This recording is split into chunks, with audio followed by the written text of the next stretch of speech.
आपके घर में अगर छोटे से शिवलिंग है, आपके घर में छोटे से ठाकुर जी हैं, आपके घर में छोटा सा कन्हैया है, और छोटे से कन्हैया जो पुराने समय का है, उसको नेत्र भी लगाने की जरूरत नहीं है, क्योंकि उसके नेत्र हैं।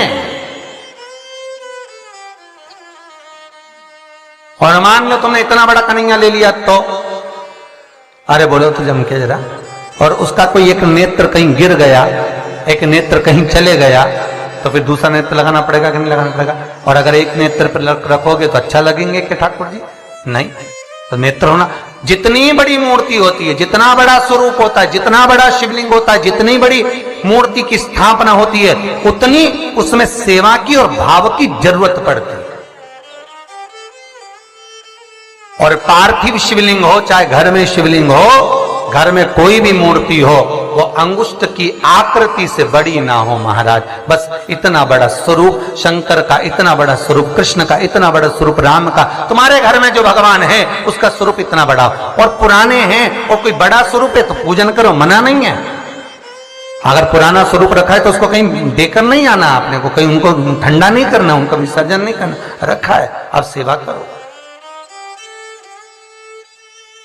पर कोई नई पूजन अगर बढ़ा रहे हो और कोई तुमसे करे मंदिर बनाओ, इतना बड़ा शिवलिंग का निर्माण करो, तो कहते ना महाराज जी हम तो छोटा ही भला।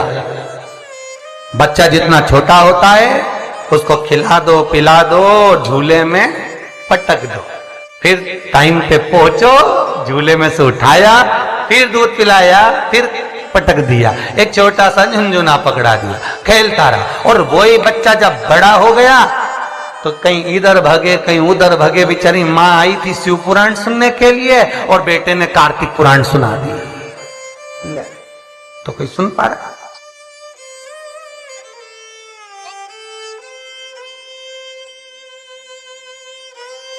छोटा रहेगा उसकी सेवा। पार्थिव शिवलिंग का निर्माण माता पार्वती चाहती तो बहुत बड़ा शिवलिंग का निर्माण कर सकती, पर पार्थिव शिवलिंग माता पार्वती एक छोटे से पत्ते पर शिवलिंग का निर्माण करती, छोटे से पत्ते पर।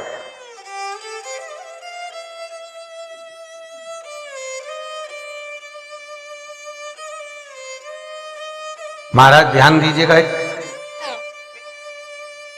स्कंद पुराण का एक बहुत सुंदर प्रसंग है। केल के पत्ते पर, बड़ के पत्ते पर, पीपल के पत्ते पर, बेलपत्री के पत्ते पर शिवलिंग के निर्माण का अलग अलग फल है महाराज, उसका स्मरण करिए जरा। महाराज केल के पत्ते पर, जब केल का जो पत्ता होता है उस केल के पत्ते पर जब कोई विशेष तीज की तिथि पड़े, कौन सी तिथि हो? तीज हो, जैसे हरतालिका तीज हो, कोई छोटी तीज, बड़ी तीज, और यदि आप तीज के दिन केल के पत्ते पर शिवलिंग का निर्माण कर कर उसकी पूजन अर्चना करते हैं, उसका स्मरण कर कर रात होने से पहले विसर्जन करते हैं, तो नारी की अखंड सौभाग्यता रहती है। दूसरा क्रम, बड़ के पत्ते पर जो शिवलिंग का निर्माण करा जाता है वो दोपहर के समय के बाद, जो समय 4 बजे से लेकर 6 बजे तक रहता है, बड़ के पत्ते पर उस शिवलिंग का निर्माण करा जाता है, छोटे से पार्थिव शिवलिंग का। ये काय के लिए होता है? तो कहा ये रोग मुक्ति के लिए होता है। कोई व्यक्ति बहुत रोगीला है और एक रोग के साथ उसके 4-4 रोग घिर रहे हो, मान लो उसको शुगर भी है, बीपी भी है, ये भी है, वो भी है, और उसको वो चीज, मान लो कोई व्यक्ति है उसका ऑपरेशन होने जा रहा है, एक सहज भाषा में लीजिए, और उसका बीपी ऊंचा नीचा हो रहा है, उसकी शुगर ऊपर नीचे हो रही है, तो क्या करना है अपन को? बड़ का जो पत्ता होता है उस व्यक्ति से उस बड़ के पत्ते के ऊपर शिवलिंग का निर्माण कराकर उसकी पूजन शाम को 4 बजे से लेकर 6 बजे के बीच में कराकर उसका विसर्जन कर दीजिए। फिर ना तो उसकी शुगर ऊपर जाएगी ना नीचे जाएगी, ना बीपी ऊंचा ना नीचा, उस व्यक्ति का आप आराम से ऑपरेशन करवा सकते। 24 घंटे के लिए उसके रोग को शिव अपने हाथ में ले लेता है। बड़का पत्ता महाराज, इसकी कोई तिथि नहीं है, इसका कोई समय नहीं, इसका कोई पल नहीं, इसकी कोई घड़ी नहीं। तीसरा, पीपल का पत्ता, पीपल का पत्ता। जो बच्चा गलत कर्म में डूब रहा हो, तुम्हें लग रहा है कि ये बालक गलत जगह जा रहा है, व्यसन में डूब रहा है, मदिरापान में, मांसाहार में, वेश्यावृत्ति में, या चिड़चिड़ प्रवृत्ति हो रही है, या इसकी मति भ्रष्ट हो रही है, गंदी जगह पर जा रहा है, तुम्हें लग रहा है ये लाइन से भटक रहा है, तो पीपल के पत्ते पर भगवान शिवलिंग का निर्माण कर कर उसकी पूजन अर्चना करी जाती है, और उसी बालक का नाम लेकर तब उसका स्मरण कर विसर्जन किया जाता है। ये सुबह 10 बजे से लेकर 12 बजे के बीच में हो, कोई भी तिथि, कोई भी दिन, कोई भी बात, कोई भी समय, कोई भी तिथि पर समय एक निश्चित है, सुबह 10 से 12। महाराज चौथा क्रम कहा है? बेलपत्री के पत्ते की मध्य भाग।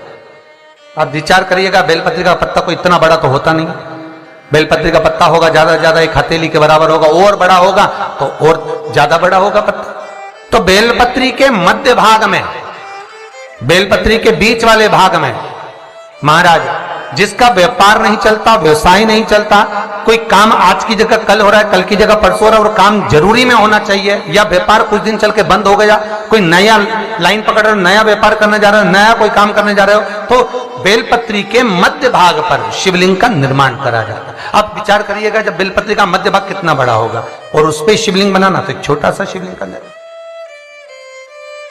मध्य भाग में शिवलिंग का निर्माण महाराज ये केवल शिवरात्रि के दिन होता है। 12 महीने की जो भी शिवरात्रि हो, किसी भी शिवरात्रि पर आप उस बेलपत्री के मध्य भाग पर शिवलिंग का निर्माण कर कर अपना पैसा अगर डूब भी गया है, उसको पाने के लिए, अपने धन को वापस लाने के लिए आप इस शिवलिंग का निर्माण कर कर आप इसका विसर्जन कर सकते हैं। अब इसकी समय सीमा कुछ भी नहीं, बस सूर्य अस्त होने से पहले इसका निर्माण हो और इसका पूजन होकर स्कंद पुराण और लिंग पुराण के अंतर्गत इसका भाव है। जी बाबा जो नाथ द्वारा में विराजते हैं, कहां रहते थे? अरे बोलो जम के, गोवर्धन, जतिपुरा।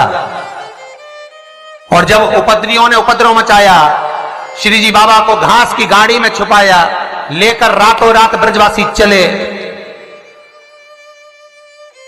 कहां जाएं, मार्ग भटक गए, वापिस आ गए उसी जतिपुरा में। तब भगवान को लगा, श्रीनाथ जी को लगा, ठाकुर को लगा, अगर मेरे ही स्वरूप को ये तोड़ देंगे तो भक्ति स्फुटित कैसे होगी, भक्ति का प्रचार कैसे होगा? तो श्री जी बाबा ने महादेव को याद करा। शंकर भगवान एक ब्रजवासी का रूप लेकर आ गए, जिनका नाम था बूढ़ा महादेव। आज भी नाथ द्वारा में सारे ब्रजवासियों के साथ में भगवान घास की बैलगाड़ी के आगे शंकर भगवान बूढ़ा महादेव बनकर एक मसाल हाथ में लेकर, एक डंडे को हाथ में टिकाकर, और मेरे शंकर आगे आगे बैलगाड़ी के चलते रहे और ब्रजवासी सब पीछे पीछे चलते रहे।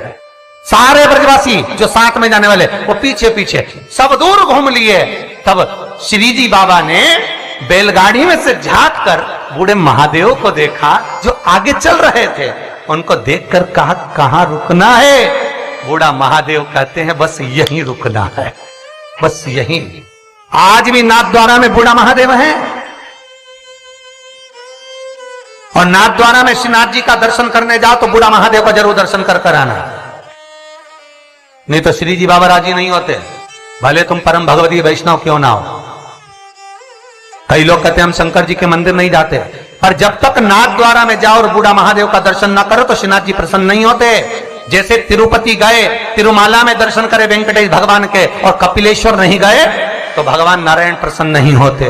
उसी तरह मेरा बूढ़ा महादेव आज भी वहां पर विराज है, जो श्रीनाथ जी को नाथ द्वारा तक ले गया।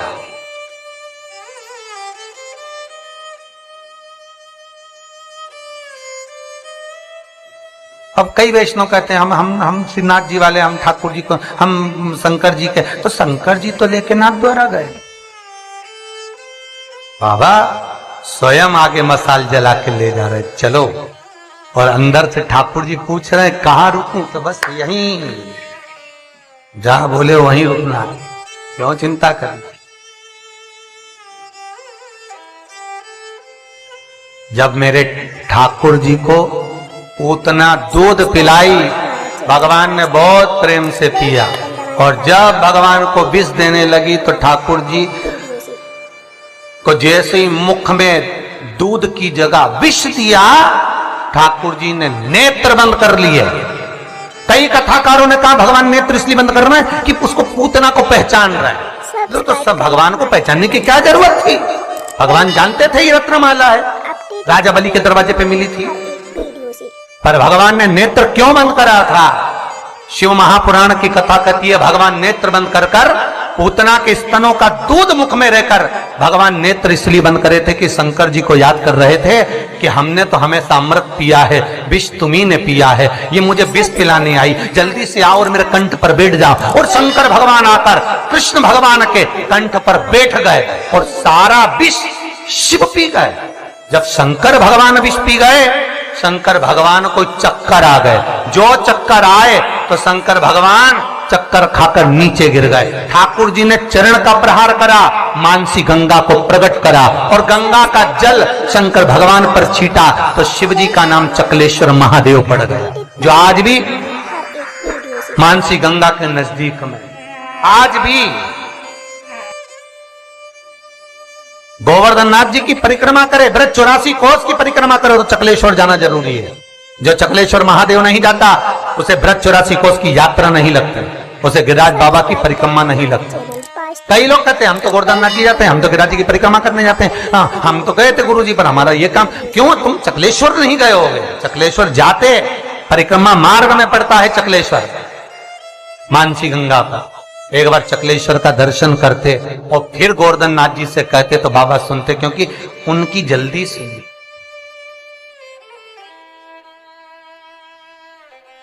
जल्दी सब्सक्राइब करें हमारा channel Vastu fact, bell icon दबाएं ताकि आप सुना जा हमारे हर एक वीडियो से। हम उसको ज्ञात नहीं कर पाते। हम कई लोगों ने भगवान को बांट दिया, साहब ये राम वाला, ये कृष्ण वाला, ये ठाकुर जी वाला, ये शंकर जी वाला, पर देवता कभी नहीं बटे। तुम्हारी बुद्धि से तुमने भगवान को बांट, क्योंकि तुम जब अपने घर को बांट देते हो, परिवार को बांट देते हो, तो फिर भगवान को बांट दिया। भगवान नहीं